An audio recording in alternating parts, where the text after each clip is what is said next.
नमस्कार, आपण पाहता हिरकणी न्यूज. हिरकणी न्यूज प्रत्येक क्षण ताज्या घडामोडी आणि महत्त्वाच्या प्रत्येक बातमीसाठी नेहमी तत्पर. टेबलच्या ड्रॉवरमधील वही काढली, देवाणघेवाणीची आकडेवारी उघड झाली. गेली अनेक महिने शासकीय कर्मचाऱ्यांच्या वैद्यकीय बिलांच्या फायली का थांबत होत्या हे सोमवारी उघडकीस आले.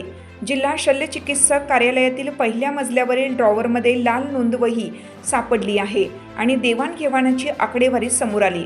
शासकीय कर्मचाऱ्यांना ठराविक आजार झाल्यानंतर उपचारांती वैद्यकीय बिले शासनाकडून अदा केली जातात. त्यासाठी संबंधित कार्यालयाकडून बिलाची फाईल जिल्हा शल्यचिकित्सक यांच्याकडे येते. या ठिकाणी ही फाईल मंजूर करण्यासाठीचा विभाग आहे. प्रत्येक कर्मचाऱ्यांचे नेमके बिल किती आहे त्यानुसार 2.5 ते 3% पैसे घेतले जात होते आणि मगच मंजुरीची सही केली जात होती. हे या नोंद वहीवरून स्पष्ट होत आहे. त्यामध्ये नेत्यांकडून फोन आला तर ती फाईल मात्र वगळून थेट मंजुरी केली जात होती. एका दिवसात जितक्या फाईल तपासून होतील त्यासाठी 1 नंबर दिला जात असे. समजा 76 नंबर दिला असेल तर नोंद वहीच्या 3ही पानांना 76 हा नंबर देण्यात आला आहे.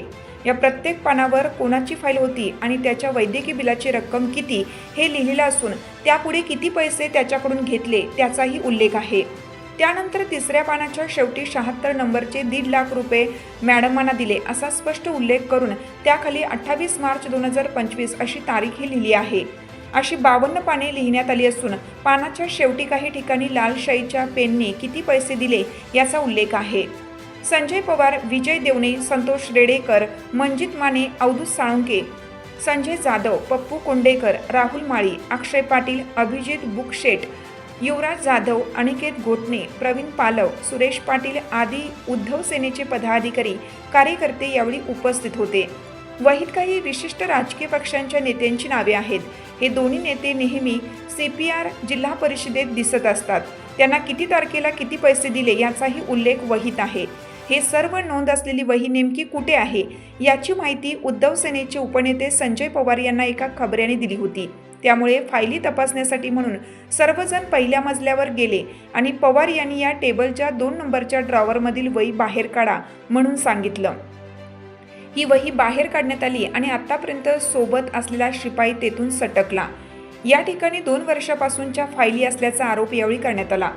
जोपर्यंत तुमच्याकडे कोणी मांडवली करायला येत नाही तोपर्यंत तुम्ही या फायली क्लिअर करणारच नाही असा संतप्त सवाल यावेळी पवार यांनी उपस्थित केला.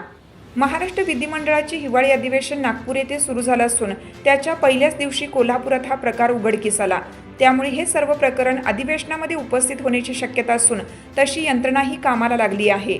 त्यामुळे गुन्हा दाखल करण्याचा आग्रह पदाधिकाऱ्यांनी धरला असताना वकिलांशी बोलून निर्णय घेतो असे जिल्हा शल्यचिकित्सक सांगत होते.